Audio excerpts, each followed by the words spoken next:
Throughout the continental United States, there is a gathering of our automotive history.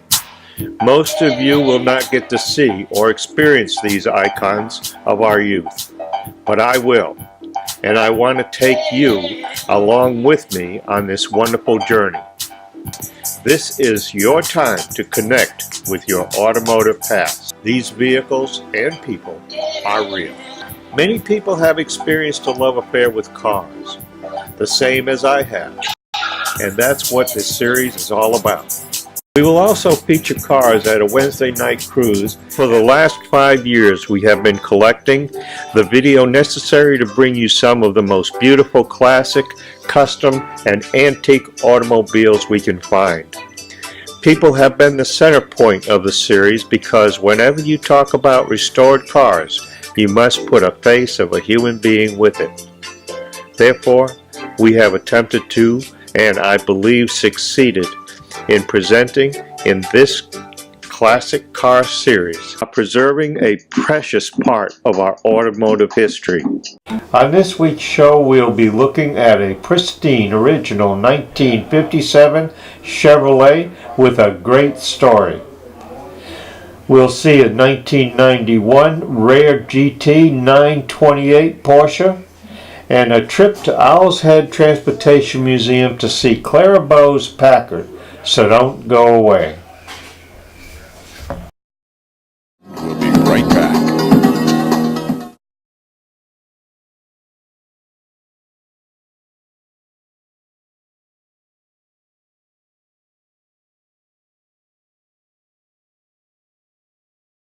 In '57, the country was on the move. The first of the baby boomers were heading for their teens as milk hit $1 a gallon, with gasoline at 24 cents. The Cleaver family brought us Leave It to Beaver and quickly became an American icon. Perry Mason arrived in court but could not get Elvis out of Jailhouse Rock. Okay, we were outside, we were walking around in the parking lot and we thought we were done. But then we came across this 1957 Chevrolet Bel Air. Right. And then we came across the owner of that Bel Air. And what we didn't realize is what that Bel Air had been through. So I want to introduce you to Chris. Last name? Ibergen. Okay. Yeah. Chris, I'm looking at the pictures. We're going to be looking at them on camera. We'll be rolling them over the top of what we're talking about. This car was, well, first of all, did you get the car in this shape? Or? Well, when I picked up the car, it was in the shape of a lime color. It had no chrome on the outside. It looked like in good shape because of the paint job. Paint hides things, you don't see. Yeah, it does. Yes, it does. know, and that's not good sometimes. No, it isn't, especially when you have a little metal detector that you can use and it doesn't move. It doesn't stick. No, it doesn't move. Right. So, the thing is that we picked it up. I bought it from a gentleman in Winthrop. He had it in a paper there for sale. It was through a bankruptcy situation. So I went down and looked at it, and it was in a garage. It had hay on the top of it. It didn't look like it was in good shape. You only hear about that stuff. Well, and you see it in there, and of course it had a Bonnie Eagle sticker on it like this here, hanging on the window. So I said, well, it must be okay, If it's got Bonnie Eagle on it, it must be okay. Till I started up and it had a little smoke on it. So I told the gentleman, I says, I'll offer you this money, and he says, nope. He says, too much money. He says, not enough. Not enough money. Okay. Like this here. So I says, I'm not going to give you any more than that. Like this here. So he says, nope, I'm not going to take it. So I just got in my car and I started to leave, and he comes running down the driveway. He says, all right, I'll take it. So I gave him $100. I came back the next day with my wife. Oh, okay. You gave him $100 to hold it for you. To hold it for me. Okay, I thought you were going to tell me you bought it for $100. No, I gave him $100 to hold it for me. I was going to bring you along with me next time I buy a car if you bought that for $100. Well, you know how it is. Yes, I know how it is. And I went ahead and I came back the next day and I wrote him out a check for the difference. And then I decided, well, I'm going to bring it down and bring it to a friend of mine at Fern's Auto Body in Lisbon Falls. And we put it in his garage for 3 months. And I did 9 coats of paint I took off that car. Oh. What was the original color? Yeah. Well, I tell you, I really didn't know You're not sure yet. until I took the window out. Okay. Yeah. When you took the window out, Yep. then you saw you had the silver paint and it had the white on the top. So it was a silver and white like this original. Okay. The black and silver inside is original inside. Okay. And it is a 283 like this cubic inch V8. Now that's what was in the car when That was in the car. you got it? Yep. So it was in a car. Okay. It's an automatic power glide. Right. And they had different names for power glide, you know. It's a 3-speed and it runs. And then we stripped it right down, as you can see. Yeah, it's all the way down to metal. We stripped it right down to bare metal. Yep. And like I said, and it took us about 3 months to get the car in shape. You know, that's not a long time. No. 3 months is not a long time. No, we took 3 months, but it took me to get it painted, but it took me a couple of years to get it all together, what I wanted. Okay, so you 3 months to get to the point where you could jump in there and start doing the stuff you Right. were going to do. Well, so you got the body squared away for 3 got months. the body taken Yeah. care of. Okay, All that's the reasonable. inside. Right. But then you had to go ahead and get the chrome. Sure. Say, then you had to get the wiring. Yep. You know, Oh, it's you all, did all of that too. all brand new wiring on Wow. it. I put stainless steel exhaust on it. I get rid of the aluminum, like this here, and that goes from the headers right back is all stainless Right. steel. Well, now it's all done. And you and your wonderful wife, your beautiful wife sitting over there, who refuses to get on camera, by the way, but that's all right, we won't ask her. But anyway, now you got the thing, and what are your plans with it now? My plans is basically to keep the vehicle. Right. We don't have any intention of selling the vehicle. Okay. We enjoy going out to the different places like this, meet different people. Yep. You know, camaraderie. Sure. You know, How long have you been doing this? Oh, we've had the car now 15 years. Oh, okay. Then See? it wasn't like you got it last year. Oh, no. Oh, We've had okay. it 15 years now. 15 years. Yeah. Okay. This is a 15-year-old restoration on that car? Just about. Wow. Yeah. Wow. And again, the people are taking a look at it as we're talking. That's excellent you you don't go anywhere with it though, do you? We go to, well, let's put it this way. You know, if it starts to get a drip of rain, that car Is inside. it's like the cow to the barn. Yeah. And it goes. Yeah. Really. No snow, no ice. That's it. That's why it's a 15-year-old restoration, and it looks like it does. And it's all done. It's all the Right. frame is done. Everything's done on it. Okay, let me ask you a question now. This is would you do this again? Would you do that again with what you're looking at right Yes, now? I definitely would. It's the enjoyment that you get out of putting the car together. Yep, You know it from the nuts and bolts. That's right. And everything about it. that's right. Once you get it apart, it's like the old days when you were a kid and you took a Mickey Mouse watch apart Yeah. and then you forgot how to put it back together. Yeah. But this here, if you kept your parts together, which we try to, and a lot of times you miss a bolt, you miss this, you miss that, but you try your Right. best to get it all back into original shape. Well, the reason I ask is because I've got a 57 and I'd like you to do mine. No, I'm just kidding. Just kidding. I can be bought. No, but I do want to say this to you and to your wife. Thank you Oh, you're welcome. for putting a piece of our history back together, bringing it back from possibly ruin. You know, some kid could have got a hold of this thing and really done the number to it. You got a hold of it, you brought it back, it's sitting right there, and it'll probably look like that long after both of us are gone because of what you did. Well, it's the pride. thank you. It's the pride that you put in anything like this here. You know. You know, I look at a lot of vehicles out there, and I enjoy looking at other vehicles and other hard working that Right. people have done. So there's a lot of pride in these Oh, things yeah. here. So you can understand what everybody went through for all that time, how much sacrifice. Sure. You know, everybody has time, don't have enough money.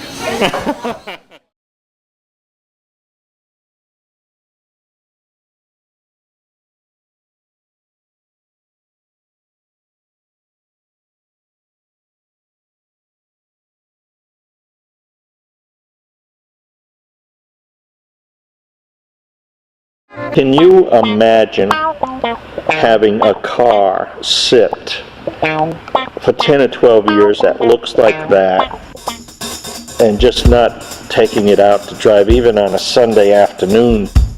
You realize there were only a couple of thousand of these actually made.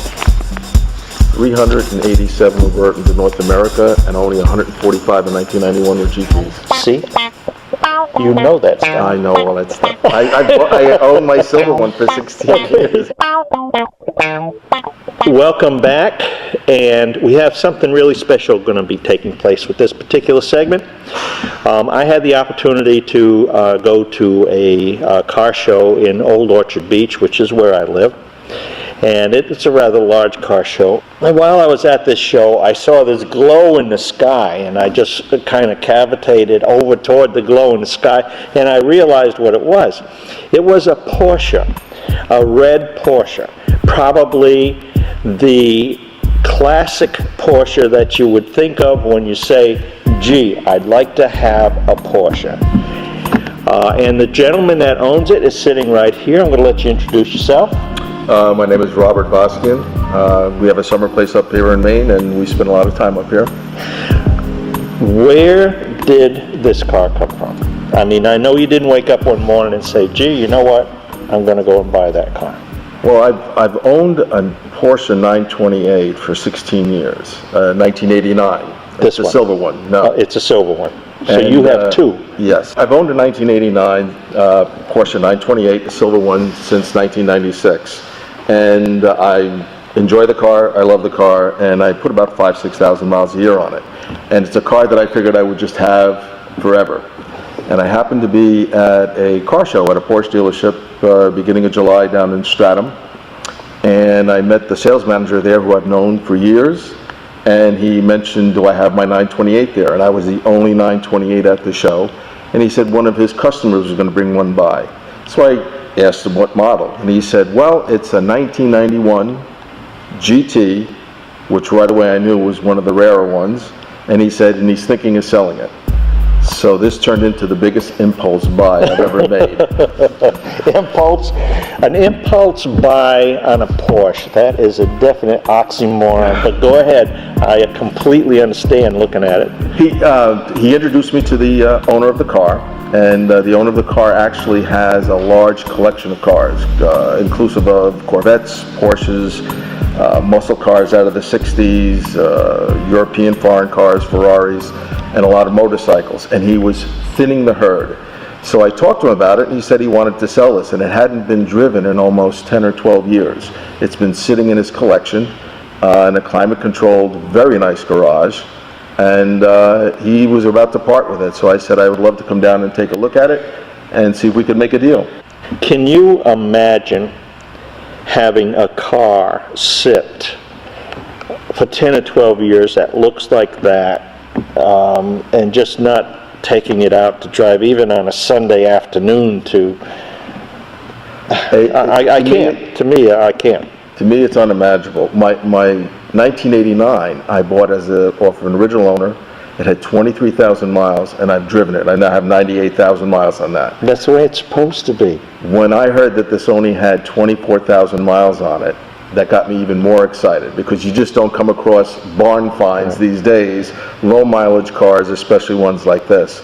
And I plan on driving it. Right. Well, I can tell. You're here. And you were at the show. Okay. Stats on this thing. First of all, this is a 1991. The first year for this style, this design was... Introduced in 1977 as a 1978 model. Okay. That's when the design came. Now, I understand, and correct me if I'm wrong, I'm not an aficionado on these, you are, is they had run the gambit with the 911. They were having trouble trying to figure out, now, how can we restyle the 911? I mean, they had just really run it. They needed something to boost sales. They went to the drawing board for this. They couldn't put the engine in the back on this thing because, and again, correct me if I'm wrong, from what I've understood, and heard people talk about. That's what I'm going on right now. They couldn't because of the cooling aspect, so they decided they were going to put the engine up front, which was different for Porsche. When they introduced it, it was the fastest production automobile you could buy off the showroom floor. Well, that actually was in 1987 when they did a minor design change with the front and rear fascias, Right. and went to a 5-liter 4-valve per cylinder overhead cam engine. They took a stock 1987 car, much like this, to Bonneville Salt Flats, and they ran it 171 miles an hour. Al Holbrook. And at that point in time, it was the fastest production car you could buy off the show floor. Wow. So, they had a winner. They knew they did. And the design. This is something else that amazes me about Porsche. Porsche can come up with a design and nobody questions it year after year after year. Yeah. Just evolution instead of revolution. Revolution. Ooh, I like that. Evolution rather than revolution. I like that. I like that very much. What would something like this cost? In 1991, this car new was $82,000 list price. Wow. Okay. So it was the flagship of the Porsche line. Again, it was originally designed to be a replacement for the 911, but over years it never did reach that goal. But that a combination of what it entails from a motor, interior options, as well as at the time the Deutschmark to US dollar, these got very expensive. Right. In 95 they were going for $100,000. Wow. Wow. That was a lot of money in 95. Hell, it's a lot of money now. You gonna keep it? No. I can't drive two of them. That's the problem. And you're not getting rid of the one you had for 16 years? No, I'll probably sell that one and keep this one, and I'm just going to be driving this one. I probably in 10 years it'll look the same way, but it'll probably have another 50, 60,000 miles on it. Oh, wow, that's cool. That's cool. Okay, my friend, you got people that'll come behind you and pick this up after you're through with it, right? You've got your daughter or somebody's going to get this. They all want it now. Oh. Well, you told them it'll be a little while, right? It'll be a little while. Yeah, another 30, 40, 50 years. Yes. I just want to thank you for bringing it. I want to thank you for preserving a piece of automotive history. Oh. And that's exactly what we've got sitting there. My pleasure. Thank you.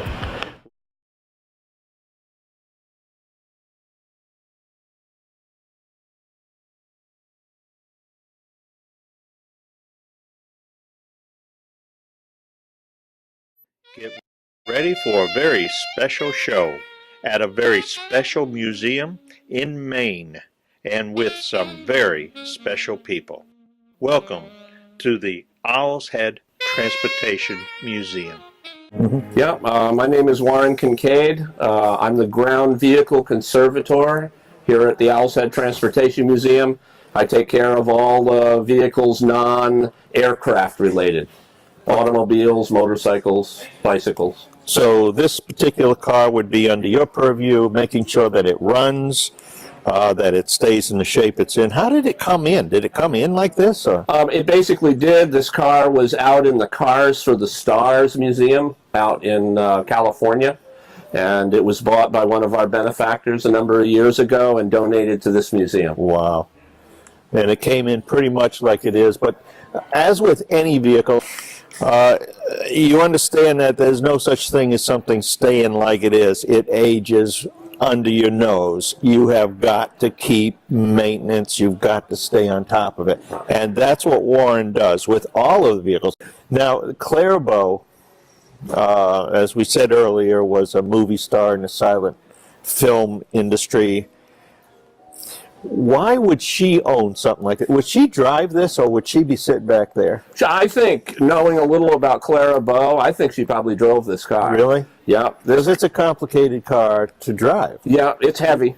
Yeah, you've got all sorts of controls. Controls on the steering wheel there. And, Yep. Yeah, she bought this car new. Actually, it was bought for her by her then boyfriend. It was $17,500. Really? And that's huge money. She bought it in 1930. I'll give you 18 for it right now. I'll bet you would. Probably ain't gonna happen. No, I don't think so. No. Clara had to have some muscle. Yeah. So I think she was feisty. Yeah. Well, again, we'll never know. We don't know what she sounded like. Well, she's a Brooklyn girl, I think. Oh, really? That would make her feisty. That would make her feisty. Yeah. You hear that, Brooklyn guys? Feisty girls in Brooklyn. How many vehicles have you got? For ground vehicles, including the ones that are in storage, about 50. Wow. Now, your shop is right over there. Yes. When people come here to take the tour and see the things in here, are they able to go and see in your shop what you're doing? They certainly can. If the door's closed, they can knock on it, and I'll give them the grand tour. We're open to the public. There's very few rooms in the museum that aren't open to the public. Good. Yeah. Good.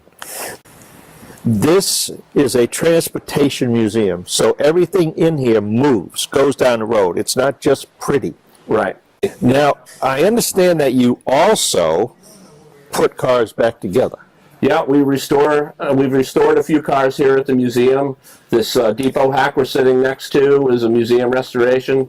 The bus that's behind us is a museum workshop restoration, all done by volunteers. Yeah, our founding premise, right in our the original write-ups of the museum, was this would be an operating and active museum where we would, as well as display vehicles, we would operate them, fly the planes, drive the cars, so everybody gets a real-time sense of the history. So, with that in mind, ladies and gentlemen, I want you to know that I am sitting in Clara Bow's car with Warren. And we'll be right back.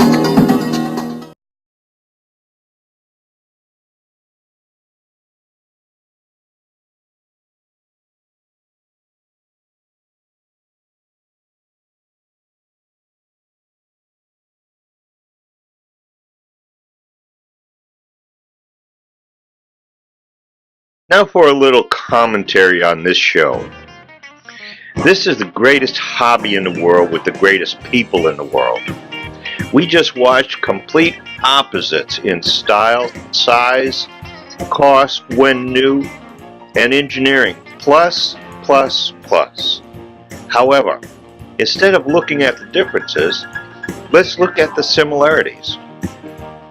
We'll start with they both are icons in the classic automotive hobby.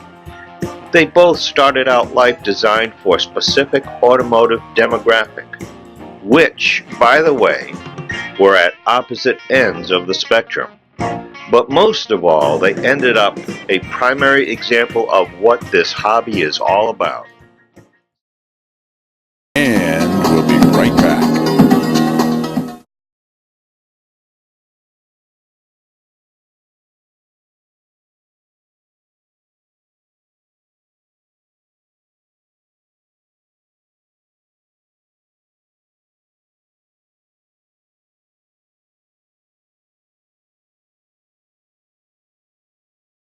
We invite you to Motorland in Arundel, Maine, and the Maine Classic Car Museum. On behalf of Miles, Tom, Tim, Phil, and Brandon, we would like to thank you for watching our show.